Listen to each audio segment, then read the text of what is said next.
Muy bien, algunos cometen el error de hacerlo con la yema de los dedos. Y como lo amasan con la yema de los dedos, le da una forma amorfa a los dedos. Si tú presionas los dedos, le das esa forma torcida. Entonces, yo, por ejemplo, acostumbro usarlo con la espátula. Agarro mi espátula, y empiezo a darle forma de cilindro, ¿no? Pero tienes que tener mucho cuidado porque si no también lo desboronas. Tienes que tener una delicadeza para poder hacerlo. Muy bien. Entonces, hasta que tenga ese espesor. Muy bien. La longitud también está normada, aproximadamente unos 2 centímetros, una pulgada en sí, 2.5 centímetros de intervención, pero el trabajo no es tan simple. ¿Qué pasa si la muestra está húmeda? Entonces, se va a formar una masa que se va a pegar en el vidrio mineralizado y no te va a permitir hacer el bastón. ¿Qué pasa si la masa está muy seca? ¿Qué significa? Que al momento que tú haces el bastón se desborona rápidamente. Entonces la humedad del contenido del límite líquido es la humedad idónea para el límite plástico. Si el límite líquido te salió bien, te asegura el éxito para el límite plástico. Entonces, ¿cómo yo me doy cuenta de este trabajo que voy yendo en buen camino? Cuando al momento de girar el bastón no deja una película de brillo en el vidrio. Muy bien. Cuando ustedes colocan, no sé, cuando ustedes están sudorosos y colocan la mano sobre cualquier objeto, dejan la humedad ahí. Se ve que no se ve no se ve agua, pero se ve una partícula brillosa, ¿no? Ese es agua, eso es humedad. Entonces también queda eso.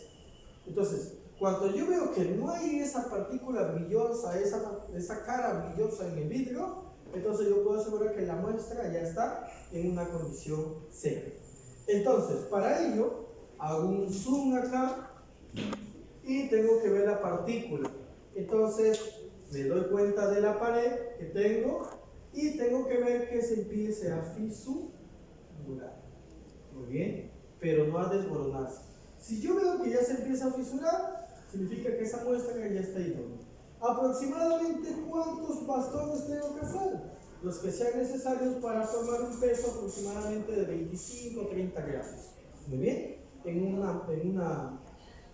un recipiente. Entonces, yo tengo ahí mi tara, muy bien, que va a tener un número de tara y va a tener un peso de tara, pero ahí ahora que le voy a colocar los bastones que he formado aproximadamente 20-25 gramos. Muy bien, ya que me lo sé. ¿Y a qué aprovecho? Se llama límite líquido o límite plástico, incluso va a haber otro límite que vamos a ver esto en la teoría, ¿no? Cuando el suelo empieza a cambiar. Yo veo fases del suelo, muy bien, fases del suelo. Tengo una fase líquida, bien, una fase sólida, pero no hay una fase gaseosa, pues no, el sólido, vamos de líquido a sólido. Entonces, si el suelo está en una fase líquida y dentro de esa fase se empieza a moldear, significa ya se va volviendo plástica, significa que ese límite es líquido, porque hasta ahí llegó el valor. Muy bien, Denise. Muy bien, significa que ese límite se llama límite líquido. Si dentro de eso, como hemos visto, ¿no? Yo estoy colocando hasta que se empiece a moldear.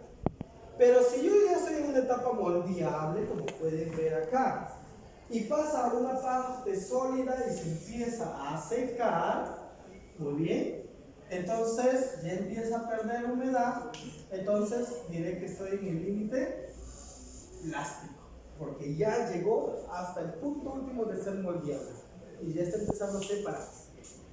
Pero hay un tercer límite más que es ya la reducción de volumen.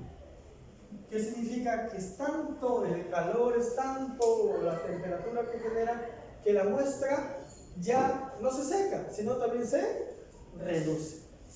Y a ello se le llama límite de contracción. Este límite de contracción no lo vamos a usar porque es un ensayo especial, netamente cuando yo tengo suelos expansivos. Muy bien, y no te sirve para la clasificación. Te sirve solamente para saber si el suelo con la temperatura se va a reducir volumen y eso puede generar una falla estructural.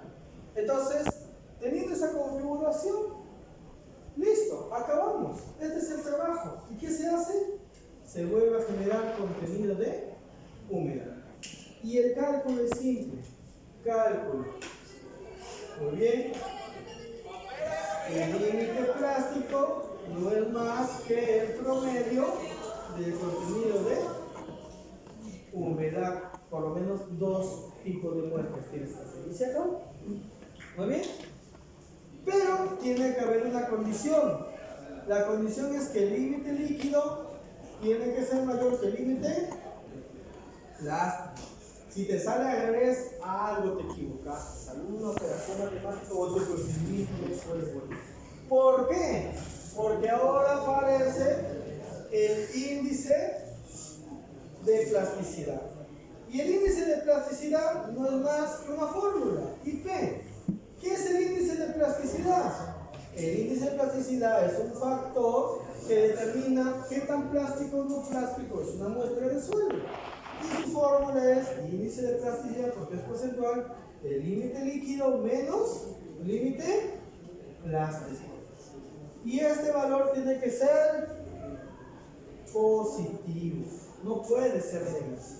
Si te sale un índice de plasticidad negativo, muy bien, nos vemos en suelos 2, porque prácticamente es ilógico que siga. Muy bien, tiene que salirte positivo. ¿Estamos claros? Muy bien, y acabó el trabajo. El cálculo, como ven, para límites es más fácil, pero es mucho más delicado que se. Y hemos acabado los 3 ensayos para hacer, muy bien, en este caso, la clasificación. Entonces, en resumen, ¿qué necesito para mi clasificación SUX o AASHTO? En resumen, ¿qué necesito? Y voy por acá. Resumen. ¿Qué necesito? Contenido de humedad, que no es tan principal para la clasificación, pero lo necesito. Necesito del análisis del granulométrico portamizado, necesito estos valores. El porcentaje que pasa